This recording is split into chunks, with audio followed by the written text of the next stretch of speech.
பாத்துக்கோங்க. சரிங்க madam. Doctor எங்க? இவங்க ஏன் டாக்டர் கேக்குறாங்க? எந்த டாக்டர்னு தெரியலையே.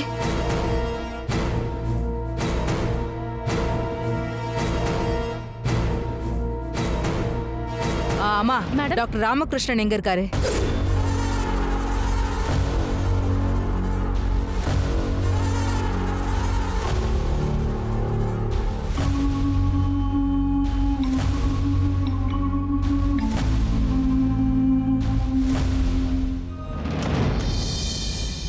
Excuse me, sir. Yeah, please come in. Yeah. Thank you. Sir, எப்படி இருக்கீங்க? Fine, fine. Please be seated. Thank you. First of all, ரொம்ப thanks டாக்டர். அக்யூஸ்டா இருந்தாலும் அவனை அட்மிட் பண்ணி ட்ரீட்மெண்ட் பண்ணதுக்கு. உண்மையை சொல்லணும்னா டாக்டர்ஸ் எப்பவுமே பேஷண்டா தான் பார்ப்போம். அவன் அக்யூஸ்டா, அரசியல்வாதியா இதெல்லாம் நாங்க பார்க்க மாட்டோம். ஆனா இந்த மாதிரி போலீஸ் கஸ்டடியில உள்ளவனுக்கு கவர்மெண்ட் ஹாஸ்பிட்டல்ல தான் ட்ரீட்மெண்ட் கொடுப்போம். அதுதான் ஃபார்மாலிட்டிஸும்.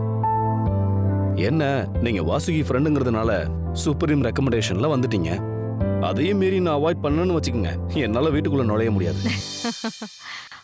அப்புறம் வினய் எப்படி இருக்கான்? அவனுக்கு என்ன, நல்லா இருக்கான். அமெரிக்கா போறதுக்கு முன்னாடி வினய பார்த்தது. இப்பவும் யுஎஸ்ல தான் இருக்கானா? இல்ல, இப்ப சென்னையில தான் இருக்கான். நேரம் கிடைக்கும் போது ஒரு முறை வீட்டுக்கு வந்துட்டு போங்க. வாசுகி கூட உங்களை பார்த்து ரொம்ப நாள் ஆச்சுன்னு சொல்லிட்டு இருந்தா.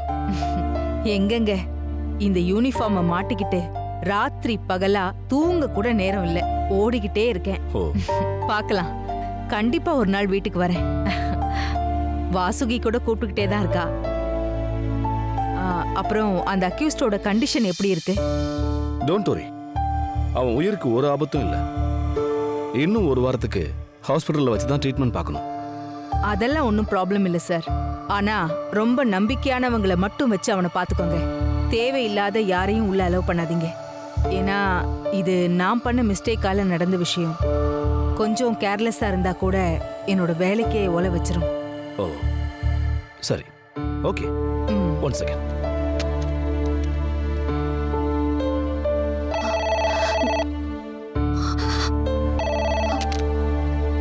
ஹலோ மித்ரா. என் கேபினுக்கு மாமா. Okay doctor. போனா மாட்டிக்குவோமே, இப்ப என்ன செய்யறது?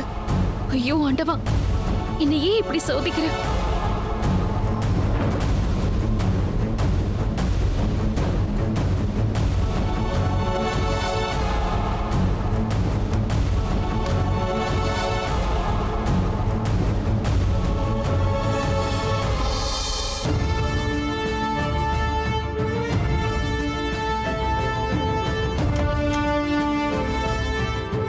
Excuse me, doctor. Yeah, please come in.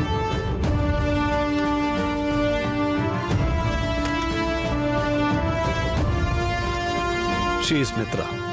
இவங்க இன்ஸ்பெக்டர் அகல்யா, நம்ம வாசுகியோட ஃப்ரெண்டு.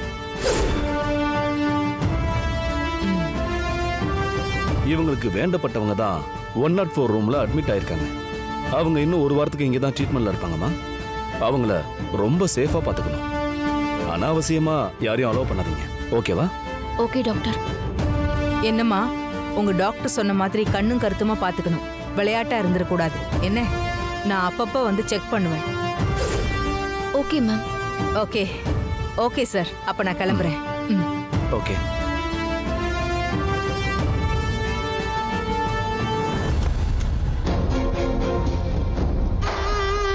கடவுளே, சோதனை மேல சோதனையா இருக்கே. இன்னும் ஒரு வாரத்துக்கு உங்க கண்ணில் படாம நான் எப்படி தப்பிக்க போறேன்னு தெரியலையே. கடவுளே, நீதான் என்னை காப்பாத்தணும். மித்ரா, என்னம்மா, என்ன தீவிர யோசனையில இருக்க? ஒன்னும் இல்ல டாக்டர். அது என்னம்மா, வழக்கத்துக்கு மாறா மாஸ்க் எல்லாம் போட்டிருக்க? அது ஒன்னும் இல்ல டாக்டர், ஒரு மாதிரி இருமலா இருக்கு, அதான். Oh, you may go.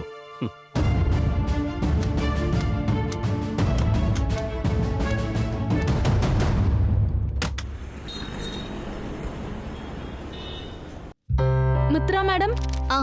வாங்க ரம்யா. வினய் சார். வினய் சாருக்கு என்ன? வினய் சார் கால் பண்ணியிருந்தாரு. ஏதோ உங்ககிட்ட மன்னிப்பு கேட்கணும்னு சொன்னாரு. வேற என்ன டென்ஷன் பண்ணாதீங்க. ஆல்ரெடி நான் செம்ம கடுப்புல இருக்கேன்.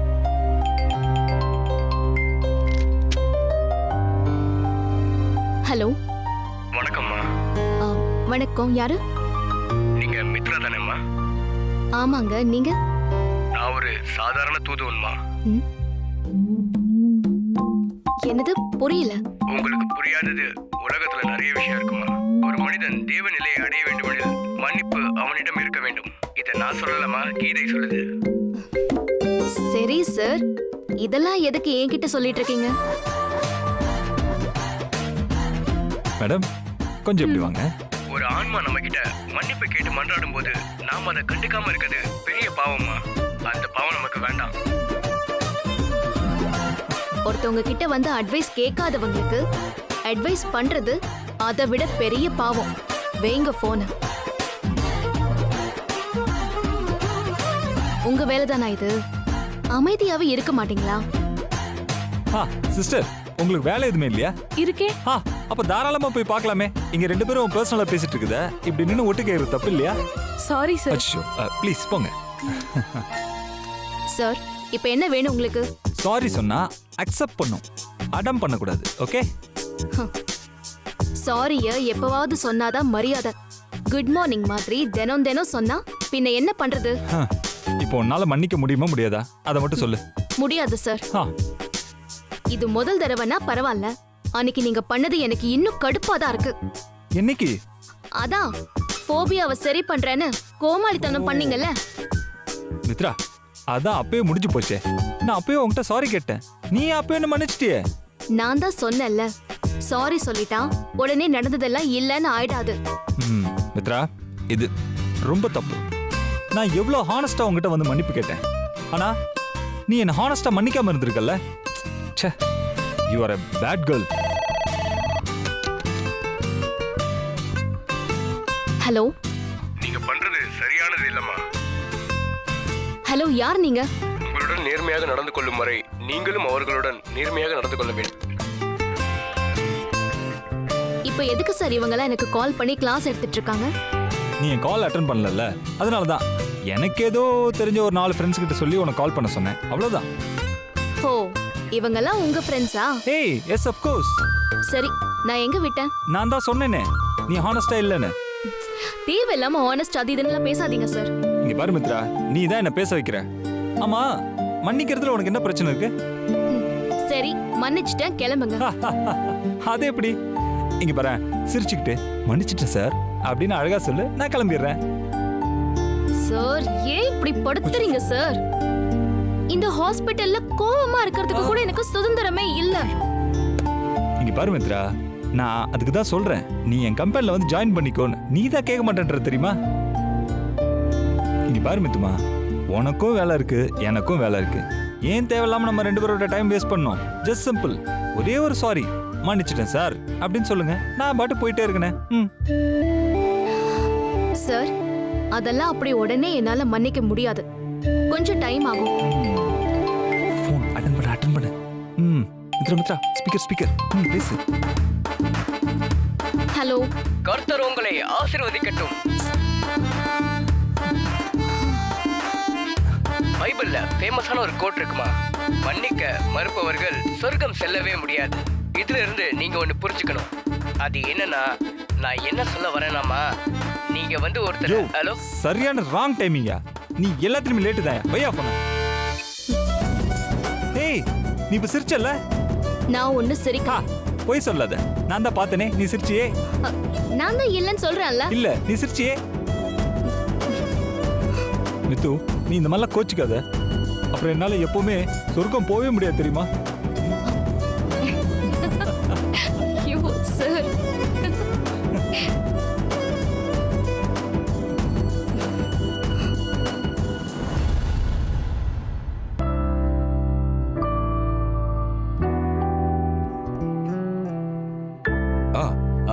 வாடா ராம்கி. வணக்கம் சார். வணக்கம் சார். இவங்க தான் நான் சொன்ன கேரளா மேரேஜ் புரோக்கர்ஸ். வணக்கம். உட்காருங்க. மணிக்குட்டன், இவர் ஜோசப், வாங்க. இவர் பேர் ஷாஜி. வணக்கம் சார். கோயம்புத்தூர் சைடுல இவங்கெல்லாம் நல்ல ஃபேமஸ். இவங்க புண்ணியத்துல தான் பணக்கார வீட்ல இருக்கிற 50 தாண்டின ஆசாமிகளுக்கெல்லாம் நல்ல அழகான பொண்ணுங்களோட கல்யாணம் நடந்திருக்கு. ரொம்ப கைராசியான ஆளுங்க. ஆஹா. நான் மட்டும் லாஸ்ட் 3 இயர்ஸ்ல 15 கல்யாணம் செஞ்சு வச்சிருக்கு. அதே போல இவங்களும் 10க்கு குறையாம பொண்ணு பார்த்து கொடுத்துருக்காங்க. பொண்ணு கூட சொட போகல, சௌக்கியமா வாழ்ந்துட்டு இருக்காங்க. அதெல்லாம் ஓகே தான். ஆனா ஏற்கனவே நீங்க பண்ணி வச்ச கல்யாணத்துக்கும் இதுக்கும் நிறைய வித்தியாசம் இருக்கு. ம். தர்மா எல்லா விஷயத்தையும் உங்ககிட்ட சொல்லியிருப்பாருன்னு நினைக்கிறேன். உங்களுக்கு ஓகே தானே?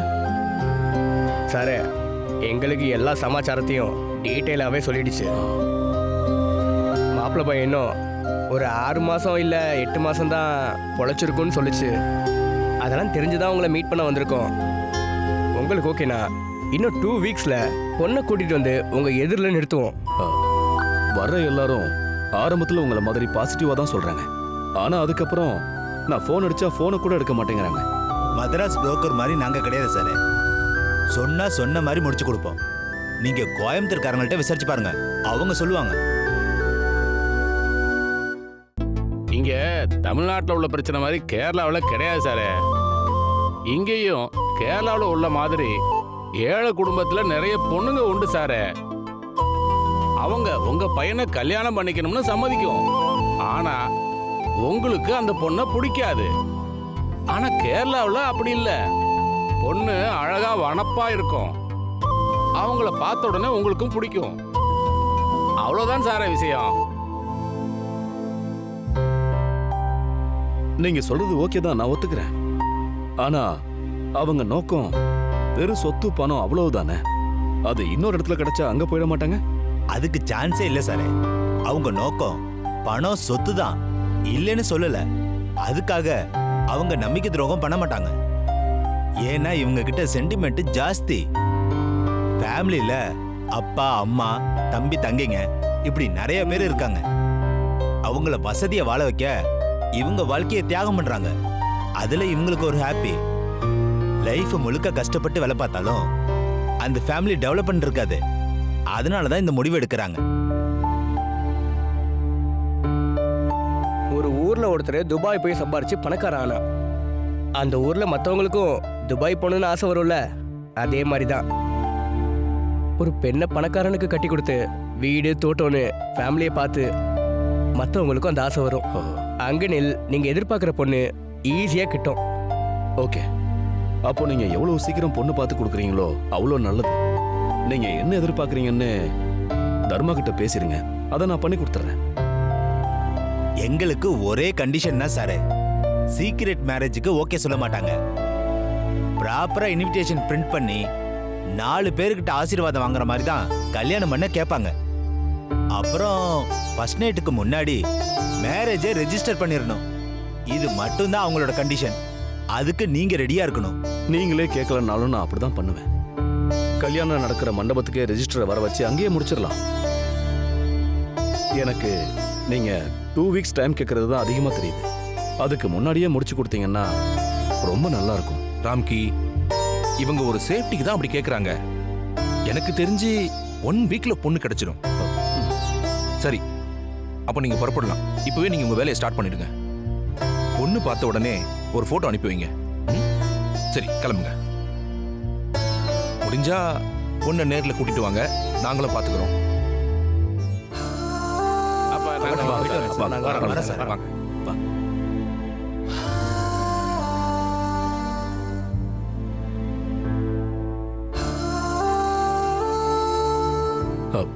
ஏண்டா இதெல்லாம் செட் ஆகுமாடா? கண்டிப்பா செட் ஆகும், நீ கவலைப்படாம இரு. ம்.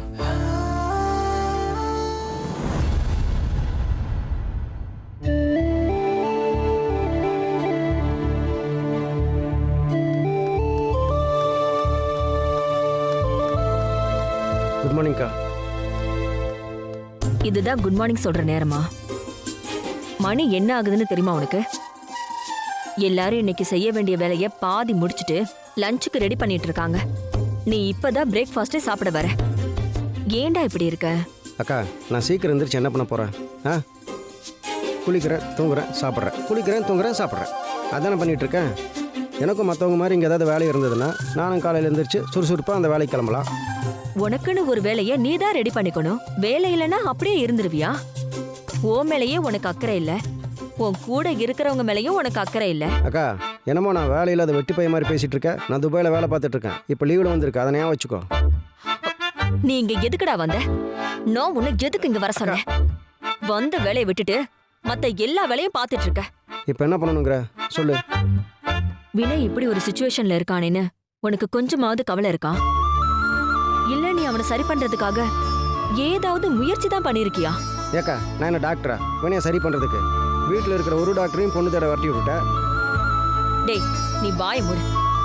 வினய் மேல உண்மையான அன்பு இருந்தா, நீ கும்பிடுற சாமி மேல உனக்கு நம்பிக்கை இருந்தா, என் வினைய காப்பாத்துன்னு நீ பிரார்த்தனை பண்ணணும். நீ என்னைக்காவது ஒரு நாள் வினைக்காக கோயிலுக்கு போயிருக்கியா? சாமி கிட்ட வேண்டியிருக்கியா? சொல்லு. அதை விட்டுட்டு வினய் மாதிரியே நீயும் நம்பிக்கை இல்லாம அவன் கூட சேர்ந்து லூட்டி அடிச்சிட்டு இருக்க. அக்கா, சிரிக்கிற மாதிரி பேசிட்டு இருக்காத. இப்போ நான் கோயிலுக்கு போய் சாமி வினையை காப்பாத்து, சாமி வினையை காப்பாத்துன்னா இருக்கா? வேண்டிக்கிட்ட சாமி வினையை காப்பாத்திடுவாரா? அப்புறம் ஹாஸ்பிட்டலில் எது கட்டி வச்சிருக்காங்க? You are talking so funny, you know. டேய், ரொம்ப பேசாத. இந்த நக்கல் எல்லாம் வினையோட வச்சுக்க. என்கிட்ட வாய் துடுக்க பேசுனேன்னு வச்சுக்கோயேன், சாம்பார்ல விஷத்தை கலந்துட்டு போயிட்டே இருப்பேன். அப்போ கூட சாம்பார் தானே? ஏன் ஒரு கறி குழம்புல விஷத்தை வச்சா குறைஞ்சா போயிடுவேன்? கடைசியை ருசியை சாப்பிட்டு செத்து போவேன்ல. வாய மூடுறா. நேத்து நைட்டு டின்னர் சாப்பிடும்போது நானும் பார்த்துட்டு தான் இருந்தேன். நீ வினய்க்கு கல்யாணம் நடக்காதுன்னு லாயர் கிட்ட சவால் விடுற. வினய் மேல உனக்கு உண்மையாவே அக்கறை இருந்திருந்தா அப்படி பேசுவியா? வினய்க்கு கல்யாணம் நடந்தா அவன் உயிர் பழைச்சிருவான்னு ஜோசியர் சொல்லியிருக்காரு. அது தெரிஞ்சும் நீ வினய்க்கு கல்யாணம் நடக்காதுன்னு சவால் விடுற. அப்போ உனக்கு வினய் மேல அக்கறை இல்ல தானே? யார் அக்கறை இல்லைன்னு சொன்னா? எனக்கும் அக்கறை இருக்கு. அவங்ககிட்ட நான் பேசினேக்கா. ஏன்டா ஒரு கல்யாணத்தை பண்ணிக்கிட்டா குறைஞ்சா போயிடுவேன்னு. அவன் சொல்ற காரணமும் கரெக்டா தானே இருக்கு. என்னடா கரெக்டா இருக்கு? என் நம்பிக்கை உங்களுக்கு எல்லாம் விளையாட்டா இருக்குல்ல? இப்போ ஏன் அழுற? ஏன் அழுற? அழாத, கண்ணை துடைச்சிக்கோ. அழாதங்கிறேன்ல. நீ அழுத அப்புறம் எனக்கு கூட அழுகு வரும். நான் அழுத ரொம்ப அசிங்கமாக இருக்கும். இப்போ என்ன வினய் கல்யாணம் எடுக்கணும், அதுக்கு நான் சப்போர்ட்டாக இருக்கணும், அவ்வளோதானே? நான் இருக்கேன் உனக்கு, போதுமா? நீ விவரம் புரியாம தான் பேசினேன்னு எனக்கு நல்லாவே தெரியும். இனி நீ அவன் கூட சேர்ந்துக்கிட்டு கல்யாணம் நடக்காது அது இதுன்னா பேசக்கூடாது, புரியுதா? ம். இந்த கல்யாணம் நடக்க கூடாதுங்கிறதுக்காக வினய் பல வேலைகளை பண்ணுவான்னு எனக்கு நல்லாவே தெரியும். இவ்வளவு நாளா நீ அவனுக்கு சப்போர்ட் பண்ணிட்டு இருந்த. இனிமே அப்படிலாம் இருக்க கூடாது. நீ அவன் கூடயே இருந்துகிட்டு அவன் என்ன பண்றான் ஏது பண்றான்னு நீ எனக்கு சொல்லணும். இனிமே இதுதான் உனக்கு வேலை, ஓகேவா? நான் பார்த்துக்கிறேன்க்கா. இனிமே அவன் என்ன பண்ணுறான் ஏது பண்ணுறான் நான் பார்த்துக்கிறேன். அவனை கல்யாணம் பண்ணி வைக்கிறதையும் நான் பார்த்துக்கிறேன், போதுமா? நீ எதுக்கும் கவலைப்படாத. சரி சரி, நீ போய் உட்காரு, நான் டிஃபன் எடுத்துட்டு வரேன். அதே சாம்பாரா? போடா.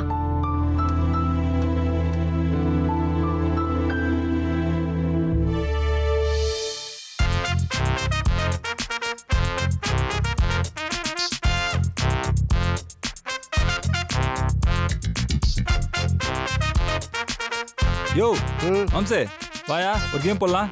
மூடு இல்லை. அட வாயா வாயா உட்காரியா, கேம் போடலாம். வேணாம் மாப்ள, என் மூடே சரியில்லை. யோ என்னையாச்சு இப்போ உனக்கு? ஏன் ஒரு மாதிரி டல்லா இருக்க? அதான் சொன்னேனே மூடு இல்லைன்னு.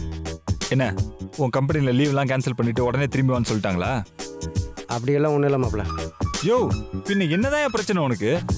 யோ மாம்சு, யாரையாவது லவ் பண்றியா என்ன?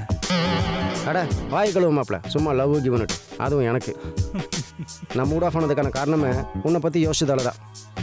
யோ மாம்சு, உனக்கு நான் நிறைய தடவை சொல்லியிருக்கேன், உனக்கு இந்த ஃபீலிங்ஸ்லாம் ஒத்து வராதுன்னு. சும்மா காமெடி பண்ணாத. என்னை பற்றி யோசிக்கிறதுக்கு உனக்கு என்ன இருக்கு? அட நீ வேற மாப்ள. இப்போ உங்க அம்மா என்னை கூப்பிட்டு வாங்குவாங்கன்னு வாங்கிட்டா. சரி, வினைக்காக கோயிலுக்கு போனியா? வினைக்காக வேண்டிக்கிட்டியா? உனக்கு வினை மேலே அக்கறையே இல்லை, ஒரே அழுக. நேற்று நைட்டு அந்த லாயரை கலாய்ச்சி அனுப்பிச்சோம்ல, அதோட எஃபெக்ட் தான். ஃபேமிலி மொத்தம் அப்செட். என்னமோ நீ கல்யாணத்தை நிறுத்த பிளான் பண்ணுற மாதிரியும் நீ பண்ணுற பிளானுக்கு நான் உதவுற மாதிரியும் நினச்சிட்டு இருக்காங்க. விடு மாம்சு, இதெல்லாம் நமக்கு என்ன புதுசா? சொல்லு பார்க்கலாம். அதில் மாப்ள, ஒரு நிமிஷம் இவங்க செய்கிறத நினச்சா லூஸ்தனமா இல்லை? இப்போ இவங்க ஒரு பொண்ணை பார்த்து கல்யாணம் எல்லாம் ஃபிக்ஸ் ஆகி அதுக்கப்புறம் அந்த கல்யாணத்தை நிறுத்த நீ ட்ரை பண்ணி அதுக்கு நான் உதவி பண்ணா ஓகே. இன்னும் பொண்ணே பார்க்க ஆரம்பிக்கல, அதுக்குள்ள நீ என்னமோ கல்யாணத்தை நிறுத்த ட்ரை பண்ணுற மாதிரியும் அதுக்கு நான் உதவி பண்ணுற மாதிரியும் லூஸ் தனமே யோசிக்கிறாங்க. இருந்தாலும் மாப்ள, என் அக்கா நினைக்கிறதுல என்ன தப்பு இருக்கு? என்ன இல்லை, நீ ஏன் ஒரு கல்யாணத்தை பண்ணிக்கூடாது? மாம்சு, அதான் நான் சரின்னு சொல்லிட்டேன்ல. அப்போ நீ கல்யாணம் பண்ணிக்க போறியா? அதுக்கு முதல்ல பொண்ணு கிடைக்கணும்ல. அப்போ பொண்ணே கிடைக்காதுன்னு முடிவு பண்ணிட்டியா? ஆமா, பின்ன என்ன மாப்ள, உனக்கு என்ன குறைச்சல்? சும்மா ஹிந்தி பட ஹீரோ கணக்கா ஜம்முன்னு இருக்க, உனக்கே பொண்ணு கிடைக்காம அப்படின்னு பொண்ணுங்க கியூவில் நிற்க மாட்டாங்க. இப்போ வயசு என்ன ஆகுது உனக்கு? என்ன, உன்னை விட ஒரு 5 வயசு ஜாஸ்தி. என்ன சரி விடு, ஒரு 10 வயசு. அதுவும் முக்கியம், உன்னை பற்றி பேசுப்பா. சரி, என்னவா வேணா இருந்துட்டு போட்டோம், பரவாயில்ல. இப்போ நீ பார்க்கறதுக்கு ஆள் நல்லா தானே இருக்க, நல்ல வேலையில் இருக்க, நிறைய சொத்து பத்து இருக்கு. ஆமா, உனக்கே இன்னும் கல்யாணமே ஆகல மாம்சு. அது வந்து நான் தான் சொல்கிறேன், என்னை பற்றி பேசாது உன்னை பற்றி பேசுன்னு. சும்மா நோண்டி நோண்டி என்னை பற்றியே கேட்டிருக்க. இரு, உனக்கே பொண்ணு கிடைக்காத போது இவ்வளோ அவசரமா எனக்கு யாராவது பொண்ணு கொடுப்பாங்களா? அதுக்கு தான் ஓகே சொல்லி வச்சிருக்கேன். எப்படி? ஓ, இதுதான் உன் பிளான்? அதேதான்.